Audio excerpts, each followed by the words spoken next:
179장 찬송하십시다. 179장 찬송가 179장입니다.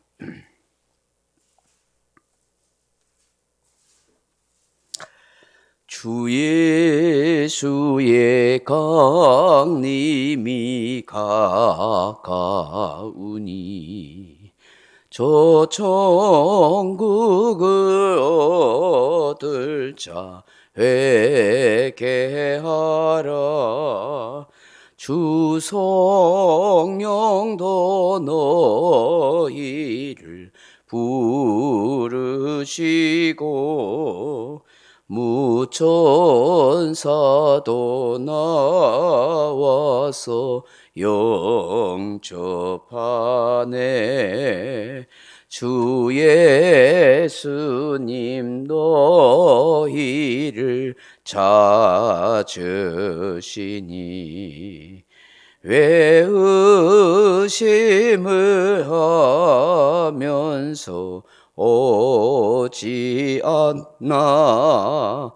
온 세상 죄다 당한 어린 양은 죄 많은 자 불러서 구원하네.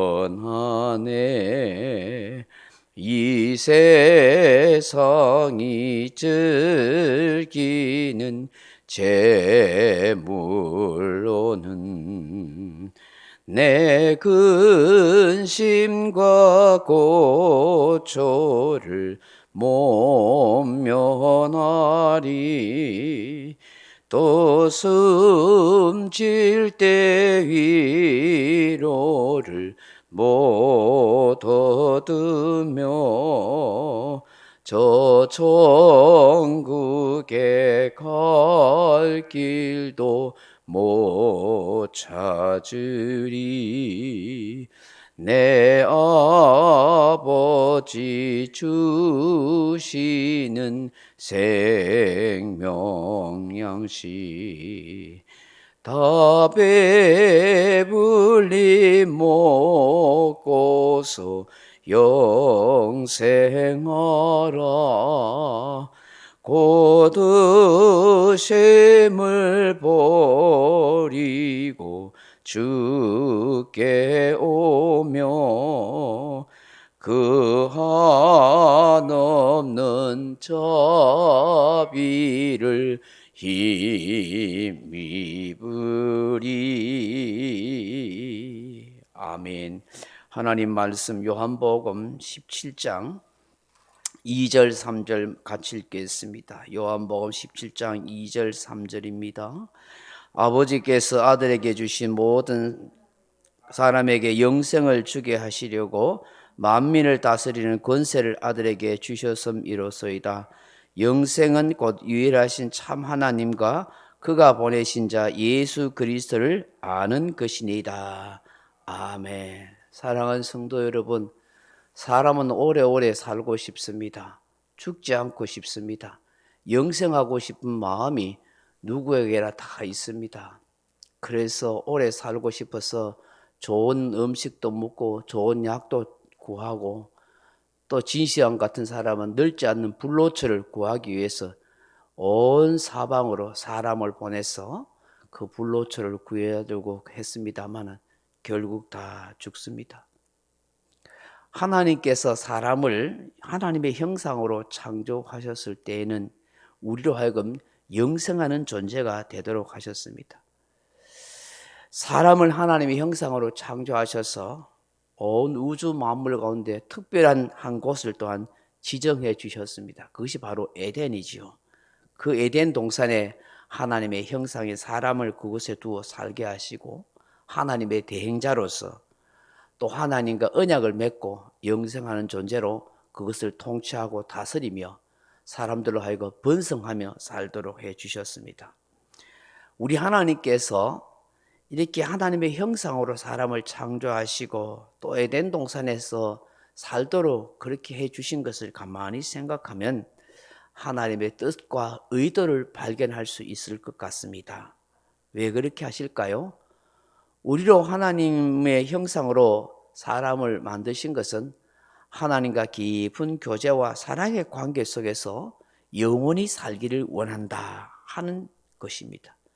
하나님이 원하시고 기뻐하시는 일을 또한 하도록 하기 위함이라 하는 것을 알게 됩니다. 사람이 순수한 하나님의 의도대로 하나님의 뜻대로 그렇게 순종하고 살았더라면, 그 언약을 지켰더라면 어떻게 되었을까요? 더할 나위 없이 사람들은 생육하고 번성하여 그 에덴 동산에서 기쁨과 즐거움 속에 영원히 사람들이 살게 되었을 것입니다. 사람이 범죄함으로 결국 하나님과의 관계가 끊어지고 또 하나님으로부터 에덴 동산에서 쫓겨나는 아픔을 안게 되고 하나님과의 관계가 깨어지고 말았습니다. 이 선악과를 먹는 날은 정령 죽으리라 하는 말씀처럼 사람에게는 죽음이 찾아온 것입니다. 하나님과의 관계가 끊어지는 죽음뿐만 아니라 또 육체적 죽음뿐만 아니라 흙으로 만들어진 인생이 흙으로 돌아가는 것뿐만 아니라 결국 우리가 영원히 죽을 수밖에 없는 영벌의 인생이 되고 만 것입니다. 예수님께서 육신을 입고 이 땅에 오신 것은 인간을 하여금 저주와 죄와 죽음으로부터 자유와 해방을 주는 것입니다. 근본적인 인간에게 죽음이 왔던 죄의 문제를 해결해 주시고 영생하도록 존재했던 그 인생, 그 영생을 잃어버린 영생을 회복시켜 주기 위하여 오신 것입니다. 그래서 예수님께서 우리에게 생명을 주신다. 나를 믿는 자는 뭐가 있다고요? 영생이 있게 하신다고 말씀하고 있는 것입니다. 예수님의 십자가의 죽음을 통해서 그 구속의 사역을 통해서 하나님과의 관계의 끈을 이어줄 뿐만 아니라 원래 우리 인생의 상태인 영생의 존재로 만들어 주시는 것입니다. 우리가 이걸 믿을 때 이 놀라운 은혜와 축복을 받게 되는 것입니다.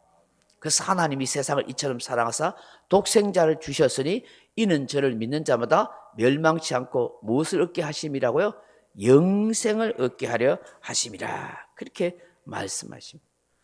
오늘 본문 2절에 보시면 성부 하나님께서 아들이신 예수님에게 모든 사람에게 영생을 주시기 위해서 만민을 다스리는 권세를 아들에게 주셨다. 그렇게 말씀합니다. 우리에게 영생을 주시기 위해서 만물을 다스리는 권세를 하나님이 주셨다는 거예요. 그 아들 예수를 통해서 영생 있는 복을 우리에게 주신다는 거예요. 그 아들 예수 그리스도를 믿음으로 우리가 영생함을 얻게 된다고 말씀하시는 것입니다. 결국 예수님의 십자가의 죽으심과 부활을 통해서 우리에게 영생을 주시는 것입니다. 오늘 3절을 보시면 영생이 무엇인지 구체적으로 말씀하십니다. 뭐라고 되어 있어요? 영생은 곧 유일하신 참 하나님과 그가 보내신 자 예수 그리스도를 아는 것이니이다. 여기 안다는 것은 기노스크란 말인데 단순히 지식적으로 아는 것이 아니라 깊이 체험하고 깨달아지는 믿음을 통해서 알게 되는 지식을 말하는 거예요. 오늘 우리에게는 이 영생에 대한 확신이 깨달아지고 있어야 돼요. 하나님이 확실히 계신다. 예수 그리스도가 내 인생의 구주와 주님이 되신다는 이 확실한 깨달음의 지식을 가지고 있는 사람에게 영생이 있는 것입니다. 그래서 예수님께서 요한복음 5장 24절에 그렇게 말씀하잖아요. 내가 진실로 진실로 너희에게 이르노니 내 말을 듣고 나 보내신 이를 믿는 자는 심판을 받지 않았느니 어디에요? 죽음에서 사망에서 생명으로 옮겼느니라. 그렇게 말씀. 심판에 이르지 않는다. 사망에서 생명을 옮겼다는 거예요. 그 앞서서 이런 말씀입니다. 영생을 얻었고 내가 진실로 진실로 너희에게 이르노니 내 말을 듣고 나 보내신 이를 믿는 자는 영생을 얻었고 심판에 이르지 않았느니 사망에서 생명으로 옮겼느니라고 말씀하는 거예요. 그러니까 주님의 말씀을 듣고 하나님을 우리가 믿게 되는 순간에 영생을 얻은 존재가 된다는 거예요. 예수님을 내 안에 모실 때에 보혜사 성령님이 내 안에 오실 때에 내 안에 영생이 있음을 증거하는 거예요. 그리고 여러분 유대인들이 대표하는 나무가 종려나무잖아요. 종려나무. 예수님이 오실 때 이 종려나무 가지를 흔들고 지금도 초막절이 되면 네 가지 나무 중에 흔드는 것이 있는데 바로 종려나무 가지를 흔들어요. 이 종려나무 가지가 뭐냐면 바로 부활과 승리와 영생을 상징한다. 예수님 오셔서 우리 하여금 영생하는 존재가 되게 하세요. 살맛 나는 인생이 되게 해주세요라고 그렇게 말씀하는 거예요. 사람들이 그 무엇으로 의학으로 과학으로 생명을 연장하고 영생을 하고 싶어 하지만 결코 영생하는 존재는 될 수가 없습니다. 하나님이 우리에게 생명을 주셔야 되는 겁니다. 예수 그리스도를 통해서 믿음으로 영생함을 얻을 수가 있는 것입니다. 오늘 이 새벽에 주시는 이 말씀을 다시 한번 묵상하면서 내가 몸부림치고 애를 쓴다고 좋은 약을 먹는다고 의학과 과학적 방법이 아니라 하나님이 영생하도록 보내신 예수 그리스도를 믿고 그 하나님의 존재를 통해서 내가 확실한 영생이 있는 존재가 되었다는 것을 믿고 그렇게 은혜를 구하는 저와 여러분 되길 주님의 이름으로 축원합니다. 명령과 선포합니다. 1. 나는 주님의 은혜로 모든 일에 날마다 점점 더 좋아지고 있다. 나는 오늘부터 다른 사람을 비난 원망하거나 비판 판단 정죄하지 않겠습니다. 나는 하나님 다음으로 나를 사랑한다. 나는 나를 사랑한다. 교만은 독약이다. 그 어떤 경우에도 감사합니다. 나는 내 안에 살아계신 예수님 때문에 행복하다.